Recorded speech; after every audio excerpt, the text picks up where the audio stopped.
Brent, given your background, I mean, how much does this mean to you? It's a tremendous honor. It means a lot, to get the opportunity to serve the community I'm born and raised in, to help lead the department that I literally and figuratively grew up in. Both my parents worked at the Bakersfield Police Department, and growing up, a Bakersfield police officer was my first show and tell. For multiple Halloweens, I was a Bakersfield police officer. It's the first job I wanted out of college, only place I've ever applied to, only place I've ever worked. I love this department. I love our city. My wife and I have raised our family here.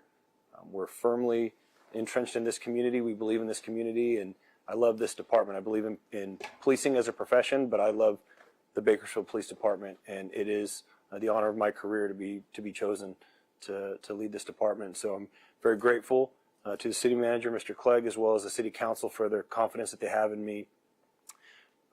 I will strive and work every day to earn the trust of the people who live, work, and visit our city, as well as the brave men and women who dedicate their lives to defending them. So it's an amazing honor, and I'm proud, I'm humbled, I'm moved, and it's a fantastic opportunity for me, and I'm grateful for it. I was hoping you could speak to some of the challenges. What would you say would be the top three priorities that you're wanting to tackle? Sure. I think that in this community, in any community, I want to be able to increase and maintain public trust. I want the public to feel that they can trust the police department and to increase those relationships.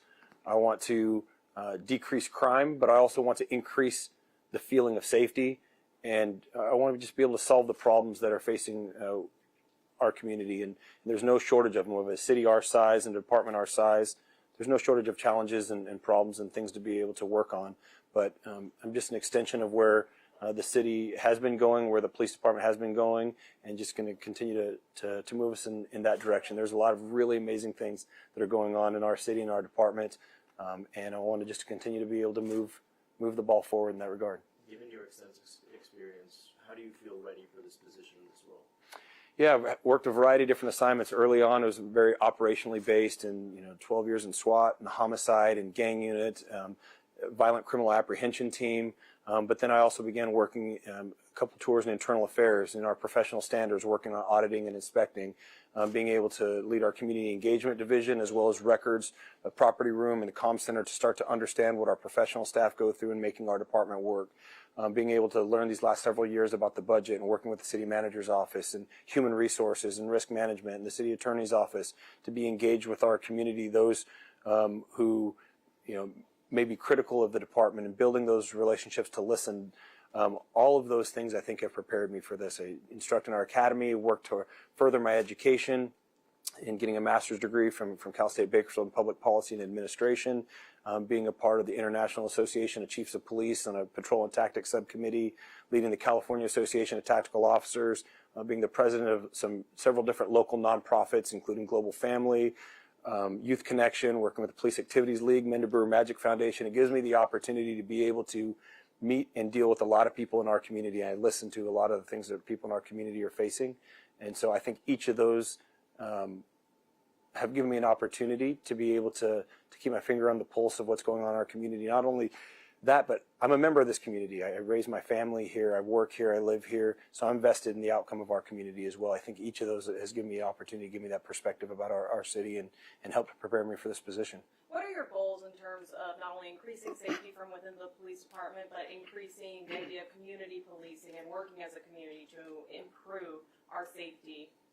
Yeah, being able to increase our safety and reduce crime is obviously where we want to go, but want to be able to increase the feeling of safety as well. And I want people to feel safe in their city and feel safe in their homes and where they are. I believe in community-oriented policing and all that goes with that. We worked on instructing that in the academy, being a part of different nonprofits, having our officers. That's enhancing those relationships and building strong relationships leads towards community policing. Listening and hearing what people are dealing with, what are they feeling, and then what can we do from a partnership perspective. The mission statement of the Bakersfield Police Department is to partner with our community to protect the lives and property of the people we serve. I'm under no illusions that the Bakersfield Police Department is the panacea, right? We're not the solution for everything, but the solution does lie in the partnerships within this community, and I know that relationships are my favorite part about Bakersfield, and the relationships that we all have here, that's the key to being able to improve public safety, and I'm excited about continuing to move that forward. City Manager Clegg, this is the first time you've had the chance to interview candidates outside of the Bakersfield Police Department. You still ended up with 2 candidates within the department. Why was it so important for you, or what stood out about those candidates within the department that makes it important for them to be within this BPD? Well, first off, I will just remind our community that we did have a very open recruitment process. We entertained candidates that were from outside as well.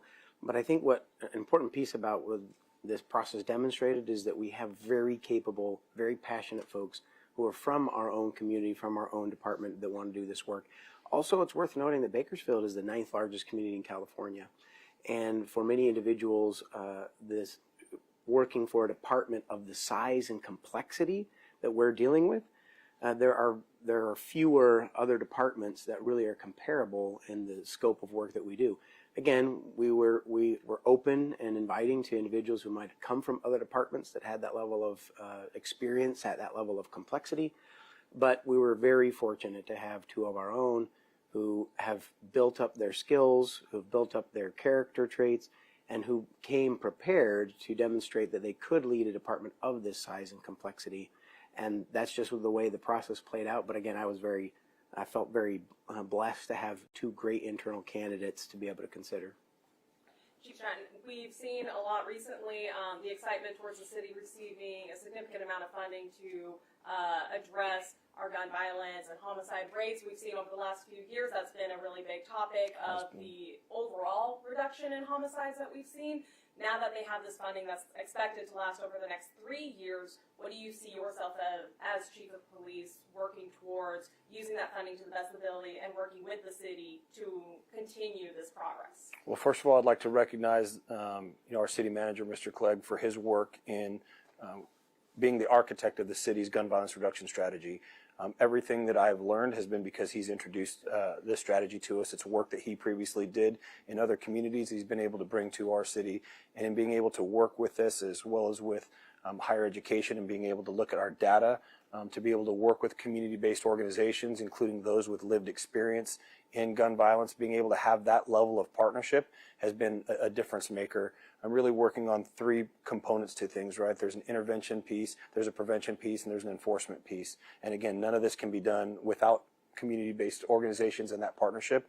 This is going to be a continued an extension of that. We're going to be able to have additional resources to continue this work, to be able to expand this work. And we've seen that with the resources that we've had, we've been able to bring some real reductions in shootings and fatal shootings as well as non-fatal shootings. And there's real lives that are being changed. So I'm very excited that we received this grant from the state, and I think it's going to continue to move things forward and to bring some real reductions. One of the areas that we're wanting to be able to study is intimate partner violence and being able to focus in on domestic violence related homicides. We've seen an unfortunate bigger proportion of our homicides now, that since gang-related homicides have decreased, we've seen an increase in a proportion of our homicides being domestic violence related. So we're interested in being able to study intimate partner violence and what we might be able to do to bring some of those reductions, and partnering with other organizations within our community to continue to study that. And I believe ultimately this grant is going to allow us to save lives and make our city safer. Is there a particular issue you'd like to tackle when you finally take over in May? You know, I think, like Mr. Clegg said, this is the 9th largest city in the state. Maybe it's probably the 9th largest department in the state, and there's a variety of different things that are facing our city. There's no shortage of things to work on. Intimate partner violence and bringing a reduction in those areas is something I'm interested in. Gun violence reduction is something I'm interested in as well. I want to make sure that our roads are a little more safe, and making sure that we have traffic safety, and the city has already embarked on each of these ventures here. I'm just going to continue to move these things forward, but again, making our community safer is where I want to go, but I also want to make sure that we have the trust of our public and that we're working to increase the trust of our community and strengthening those relationships to be able to have that trust. So reducing crime, increasing the feeling of safety, trying to solve problems, and enhancing relationships are certainly areas I want to focus on. I know this has just been announced today, but I'm curious if you had a chance to have a conversation with Greg Terry, current chief of police, and if not, just kind of what about his tenure so far up until this point? How are you looking forward to kind of continue to work on, or looking to better? What things are you taking inspiration from his tenure? I have. I've had a chance to be able to speak with him pretty closely. I've been one of his assistants for the last 6 years, and quite frankly, I've worked directly for him for the last 10 to 12. He is one of the highest character men I've ever met in my life. Outside of my dad and maybe one other, he's one of the most influential men in my life in shaping how I look at things. He's taught me so much. He is a high character man. He is an ethical man. He is compassionate. He's smart. He cares. He listens.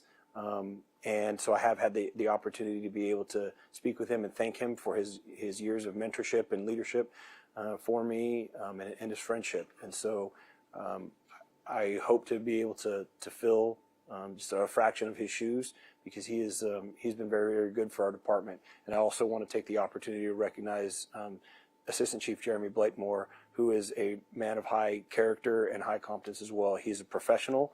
He's a friend. He is somebody that would have absolutely been able to step in this position and would have done an excellent job as well. So I'm thankful for his partnership and his friendship as well. He's a high quality professional and an excellent police officer. City Manager Click, could you explain a little bit about what the recruitment process looked like? Like, how wide of a net did the city cast? And was there a consultant hired and things like this? We did not hire an outside executive search firm, which is sometimes the case. We've actually used executive search firms on other large recruitments like this in recent history, and frankly haven't had particularly good results. Those are fairly costly contracts, and so we made a determination that we would be able to produce the same results at a much lower cost if we ran this recruitment internally. We did a wide net to, there are many professional associations within law enforcement that post these types of job postings, and so we recruited through those job postings. Myself, I reached out to multiple other cities actually to talk to other city managers and other chiefs that I'm personally familiar with to try and have that personal touch. I'll be candid, there are a lower number of individuals that apply for Bakersfield by comparison to some other places, just because it's regionally a little bit more remote. And so if folks come to Bakersfield, they're coming completely to Bakersfield. It's not a very commutable location from other places, and it's typical in some of the larger metropolitan areas for folks to maybe move jobs between cities, but that's not really an option without fully moving to Bakersfield. And so I invested some personal time to reach out and understand what were some of the opportunities or individuals who might be ready to go maybe from a number 2 to a number 1 at a large department, or maybe a number 1, a chief at a smaller department, up to a larger department. So those are some of the ways that we just reached out to encourage a broader pool. Ultimately, we did not have as many candidates from outside as we would have anticipated.